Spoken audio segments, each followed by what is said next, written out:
Okay, so moving along to our next topic is the structured query language. So it was originally developed by IBM, I think it was around 1984, out of San Jose. Mostly for their DB2 system, Database 2, the big mainframe system, and then other versions of databases, copied the language. So it stands for Structured Query Language. It's typically pronounced as SQL, but it does more than just querying. So anyway, we'll just go over some of the uses of the language. So suppose, for example, we had a database. These are our tables. It's a small, simple database, simple to follow. We have a branch name, a loan number, and an amount. The branch is downtown or midtown. We have borrowers, so we have customer name. I guess all last names are unique people in this case. So we have Jones has 2 loans, and Bradshaw has 1 loan. And then we have depositors, York and Jones. So Jones has an account, a deposit account plus 2 loans. So if this was our database, what we could do is we could do a query against the database and generate reports. And our reports are going to be tables. Tables is output. So we want to be able to say what columns we want to see. So we can list a bunch of columns in a select statement. So you'd say select, and you list out all the columns you want in your report. Where the data resides, you would have to then say from, and then you could list out with commas all the tables where the data resides. We could also spell out how we want the tables to join together, but we'll get to examples of that a little bit later. And we could also make conditions. Instead of saying give me every record, you might say I only want the ones that meet a certain condition. But just to start off, we have select, distinct, branch names from loan. So we go to the loan table, and we say we're only interested in the branch names. And then this word distinct means if you see duplicates, get rid of them, just keep 1 copy. I just want a list of all the branch names, not how many times they appear. So we get a report that looks something like this. Branch name is the heading. That'll be downtown and midtown. We would get rid of one of the midtowns because we asked for distinct ones. So we don't have any duplicates. We could do select all branch names if you do want the duplicates. So you're just saying, give me the report of branch names and from the loan table, and leave the duplicates in case you wanted that. So one of the most important things is don't try to memorize everything you can do, every line of SQL, but just know what you can do, and then go on Google and figure out what's the way to do it. So we could do operations on columns too. So we could say we want a report. We want 3 columns. We want the branch name, the loan number, and then whatever the amount is times 5%. Maybe we're tacking on some interest or something like that. And we're getting it from the loan table. So we've got the branch name, the loan, and then whatever the amount is here, we'll add 5% onto it. So the report would come out like this. So $150 got added to the $3,000 loan, and so on. So you could do some math on a column too. One thing, so by doing this, we are not changing these values. We're just displaying them. This is just, we're viewing the output. We're not changing it. So after this table is built, these numbers still stay the same. They don't change.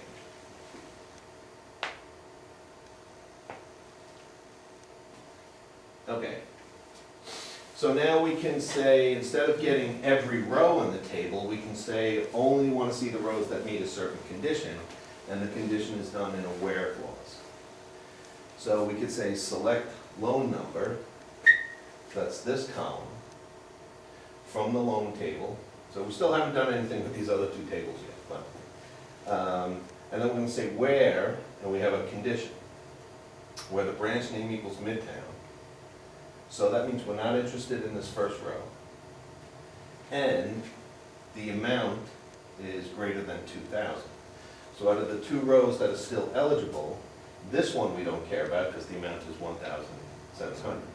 So we only care about this row, but we only care about the loan number column. So really the only thing that's going to come out is L230. It'll look like that. That'll be the output of that statement. So the where clause basically eliminates stuff, crosses stuff, anything that doesn't meet the condition gets crossed off. Okay, if we want, we could rename columns. So we could say select, we'll use distinct now because we're getting good at that. Customer name, then from the borrower's table, we say dot and the field we care about, loan number. So now we're going to two different tables and they both have a loan number. So you might say, well, which one do we want? We'll take the one from the borrower's table, loan number, and we'll call that column loan ID. For some reason we have to generate a report and we need to change the heading on it. So we get our data from borrower and loan, and they're gonna actually join all the records together. And then we're gonna care about the one where the borrower's loan number and the loan's loan number match, and the branch is downtown. So we only care about the records where the borrower's loan number and the loan's loan number match. So that would be these two. So the top line here and the top line here and the middle line here and the middle line here joined together. So instead of every combination, we'd have 3 times 3. We could make 9 different combinations of all the lines, but we only want the ones where this line matches up with this line and this line matches up with this line. And we only want the one where the branch is downtown, so that's really only the first line. And we're interested in our report is customer name and the loan number, and it's been retitled as loan ID. So this would be our report as it comes out. Okay, so now, this looks right. Select distinct customer and loan ID combinations from, and this is again another rename, borrower as table T, loan as table S. Then we'll say T, which is borrower, loan number equals S is loan number. So this is just, this didn't really help, just like a notation, but using that could help later on. So now we're asking for the distinct one. So even though the Jones match, the loan IDs are different. And so both of those came out.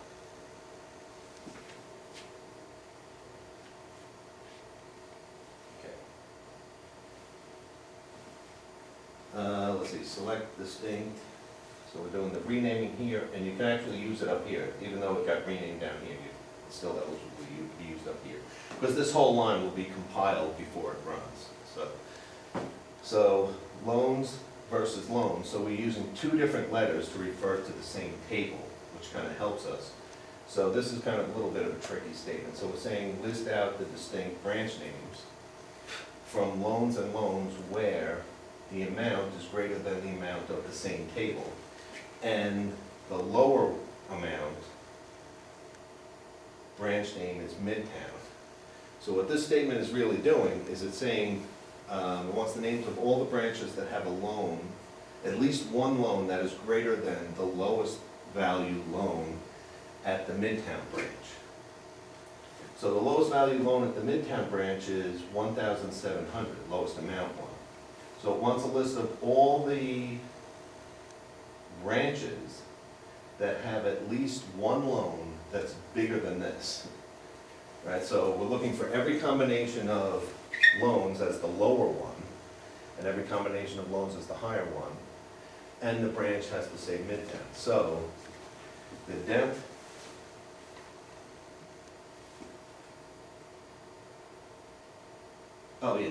so the loan with the lower amount has to be the Midtown one. So we're looking at 4,000 and 1,700, and as long as any of these branches, any of these 3 records, has a loan that's bigger than that, we'll put that into our output report. And we're only asking for the branch name, so we get downtown and Midtown. So it's basically saying the downtown branch has at least one loan that's bigger than the lowest loan of Midtown. And the Midtown branch has a loan that is more than the lowest loan at the Midtown branch. That's how the Midtown one got in.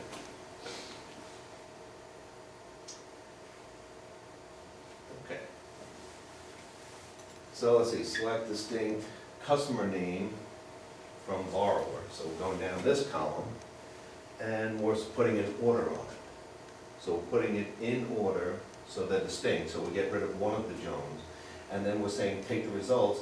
And the order that they're in the table is most likely the order in which they were just added over time. So there's nothing that means that that's any particular order, other than that's when these people got their loans or joined up. But if you want to see them in a particular order, like alphabetical order, you could say order by the customer name. So print out the customer names, take the customer names, remove duplicates, and then put them in order. So you could say ordered by this. So can we do it by the date where the customers registered in the bank? Well, okay, so I'm assuming they registered in, they're just being added to the bottom of the table. But if we also had a field called like date, account open date, then we could order by that too. So okay, ordered by customer date, then the statement comes ordered by customer date. The statement, if we had a date to it. If we had a date created fields. So the statement changes like ordered by date.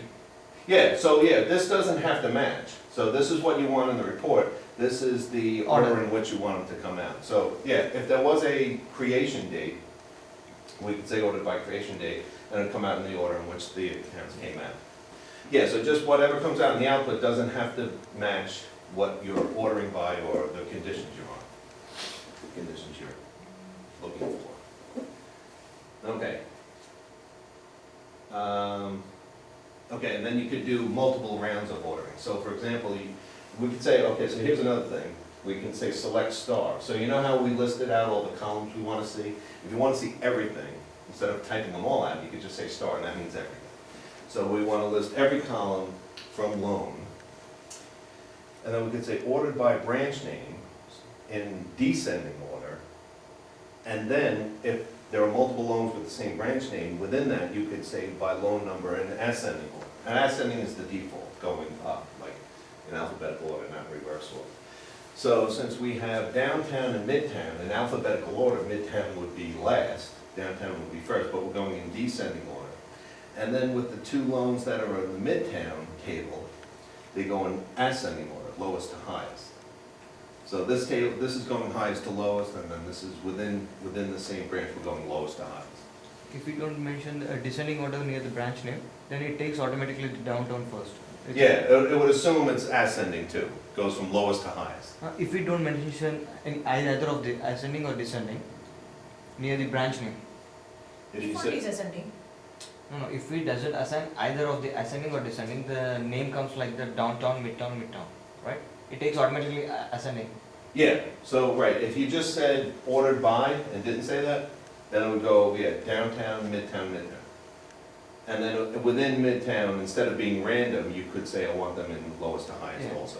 This would be like kind of a strange one, it was just more to get the point across, but ascending and ascending, or just leave them out, would be more common. Apart from this, what would be given the priority? The loan number is in ascending order, and the branch name is in descending order. So which one will be given the higher priority? So this one will be done first. So all the branch names, the midtowns will all get, like I've had more of them. Let's say we have 10 midtowns and 12 downtowns. The 10 midtowns would be together, and then followed by the 12 downtowns. Because on the loan number, the 230 is on the first time, and at the ending it's 170 in the loan number. Right, but that's from a different set. Midtown. So, Okay. really. So the midtowns are grouped together, and then the downtowns are grouped together. So this one is given a priority. No, there is no. Well, there's no priority. So the branch names are grouped together. So all the midtowns are put together, followed by all the downtowns put together. Then within the midtowns, they get sorted from lowest to highest on loan number. So that's like a second sort within a sort. Okay, then we could do union operations. So for example, we could take the customer name column from depositors, take these customers, and join them in the union with these ones. And by default, it'll remove duplicates. So we'd have York, Jones, Jones, Bradshaw.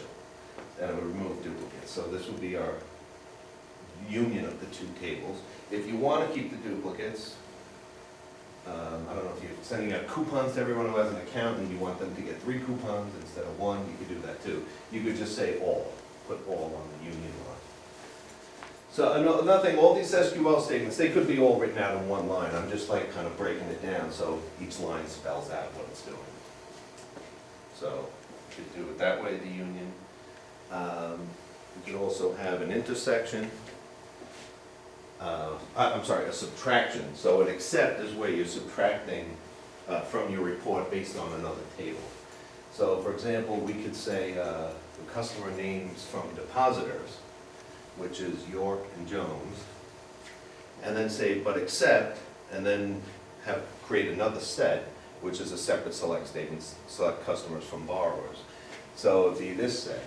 So say, list out all of these ones, but don't list out anyone who's in here. So maybe, we're trying to send out an email to all the people who are depositors who don't have any loans. We say, hey, we're having a sale on loans. So, we don't want to send that out to someone who already has a loan, so we'll say, give me all the depositors who don't have a loan. So that would be this SQL statement, and then the report would be one person coming out. Okay, you could do an except all, put an all here, and then you could say select all the customers from borrowers, and then subtract off all the customers that are in depositors. But in this case, you wanted to keep in, so basically, you're taking these names, and then if you see a name here, you subtract one out. But if you only see one here, and there's 2 of them here, you only subtract one of them out. It's not that this one wipes all the Jones out. It takes them out one for one, so you're keeping all the excess ones in. Okay. Then there's other keywords we can mix into SQL statements. So we could take, on numerical fields, we could take an average of the field, a minimum value, a maximum value, how many items there are that meet that condition. And we'll use, so this is now, these are on a group. So you could have, let's say, a group of records. All the loans at the Midtown branch, we form them into a group. And then we could say, what is the average of those? So we group them by, somehow they get grouped together, and then you apply these operations on that group. And the having is very similar to the where clause. It's like a where for the group. So they could have called it group where, but they decided to use having. But it's the same thing. You're putting a condition on what makes the group. So for example, again, same tables as before, we could say select, give me the branch name and the average amount. Now the group has to be grouped by branch name, because we're going to say the branch name and then the average amount of the loan. So if we wanted a report that said the downtown's average is 3,000 and the midtown's average is 2,800, I put that, yeah, 2,850. Okay, so we could say we can group them together, and now the average only applies to the group. So there's no way we could print out. There's no way we could print out individual amounts once you start grouping them together. So we'll group them by the branch, and the having is really like the where clause, having an average that's less than 3,000. So the Midtown branch, the downtown branch has an average of 3,000 because they have one loan and it's 3,000. So it doesn't meet our condition because it is 3,000. We want only ones less than 3,000, and these two average out to 2,850. So that made it into our report, but this one didn't.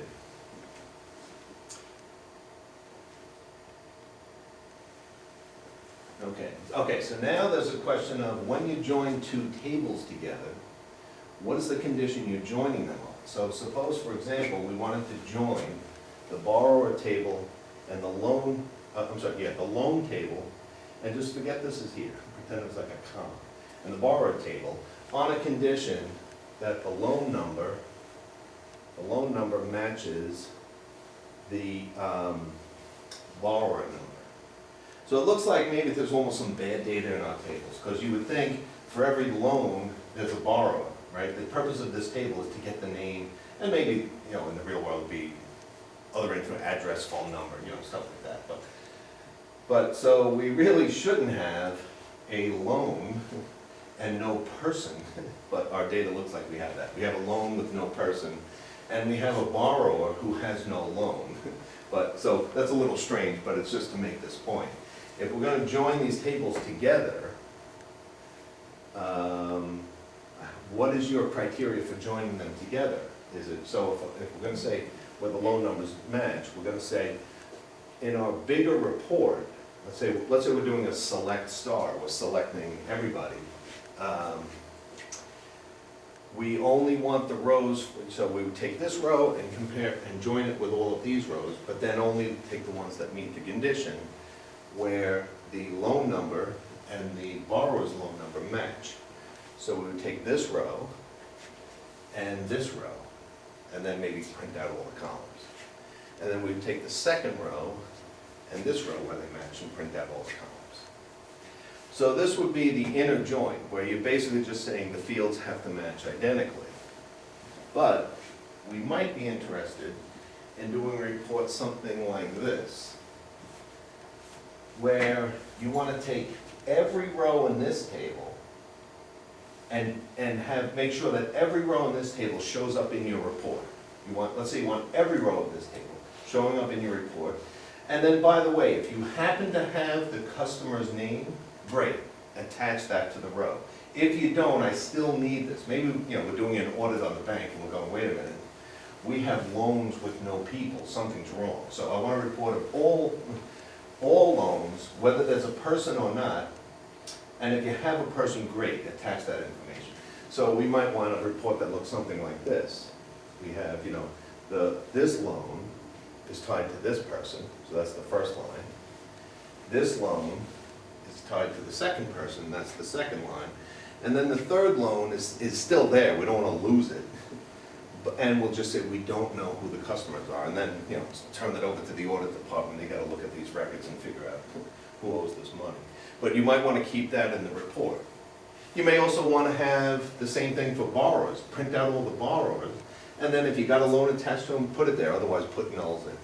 So that would be, so this report we're looking at is loans left outer joined to the borrower's table. So the one on the left, you print off everything, and that's the outer one, and then the one on the right is you pull data out as you can find it and fill that in. You could also do a right outer join, which would be the table on the right, every row is in it, and the left fills in data if it's available. And we could do different combinations of that. So we'll write some SQL statements doing examples like that. But you can see why you'd want an entire one of the two tables. You might want every record, and the other one is just kind of fill in the blanks type thing. So that's what the outer joins and inner natural joins is where you only want the ones that line up perfectly. Outer joins is where you want to keep one table and then fill in blanks with the other table.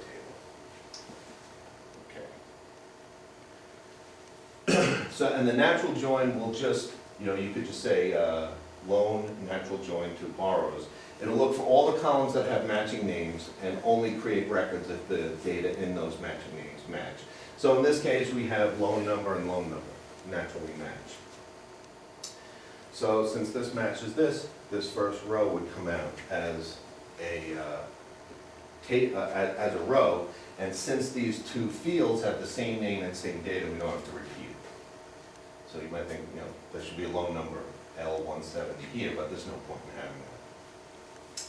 And then the 230 and the 230 matched. So that came out. And then these ones don't naturally match, so those records both got lost. Okay, so the name of the language we're talking about all night is structured query language, which makes you think that it can only query, but it can actually not only query, it's just saying give me reports. You could actually also alter the data. So they might have called it structured query and altering language, but they didn't. So just because it's called query language doesn't mean it only queries. It also alters. So we could delete records from a table. We just say delete from the table, give the table name, And then, so if you're deleting, you're obviously getting rid of the entire row, so all you have to do is describe the conditions of the row you want to get rid of. And here's an example where we use an in. So in is any branch name that is in, and then we make a set. And the set can be another select statement. So let's see, what are we doing here? We're saying delete from loans. So delete rows that meet the condition. The branch name is in the following set. And what is the set? Select branch names from loans where the branch name equals Midtown. So this is going to be the set of Midtown. This is just almost a waste of time. Should have just said Midtown, right? So, but it just demonstrates we could use in and then create a set from another query. So this would delete both the Midtown records from the table. Okay. You can insert a new record into a table. You could say select branch name, loan number. You could say insert into the table, and then say select the, you could take a line from here and you could say, select into account. Account must be another table. You would add, put in the data, the branch name, loan number, and the amount of 200. So it's kind of like, it's giving $200 to everyone who has a loan, I guess is what it's doing. Everyone who has a loan at the Midtown branch gets an account created for them with $200 in it.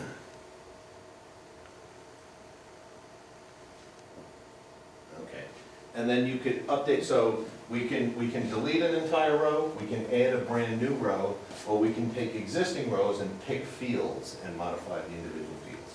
So we can say update the loan table, and then we say set the amount field, this field, to equal amount times 1.05.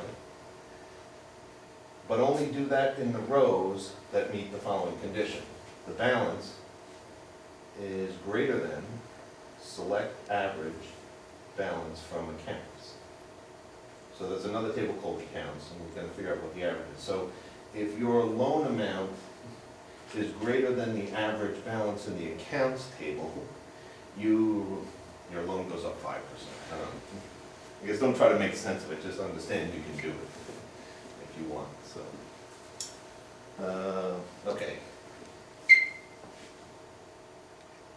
Yeah, okay.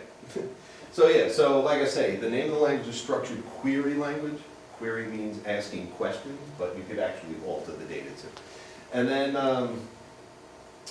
some textbooks refer to that. We could cover on another night how to create these tables. Like we want to say, I need a table called loan. It has these fields. This would be 50 characters. This would be must be a letter followed by a dash followed by a number. You can make rules about it. This would have to be amount. It can't be a negative number. It must be a positive number. So we'd want to spell all that out. And then we'd also like to do things like say, it would have been nice if we could have said something like the only values of legitimate loan numbers, loan numbers for borrowers must be numbers that are here. So we don't have this, like, where this number come from, we can't tie it to a person. So it'd be nice if our database had a rule that said, create this loan number, we describe it, it has to start with an L and then a dash, and then, or a letter followed by a dash followed by a number, but it must also match a column, data in a column from another table. So we'd want to spell all that out. And some textbooks refer to that as not a different language, but it still falls under SQL, but it's a data, Manipulation. yeah, not a data manipulation language, but a data definition language, a DDL.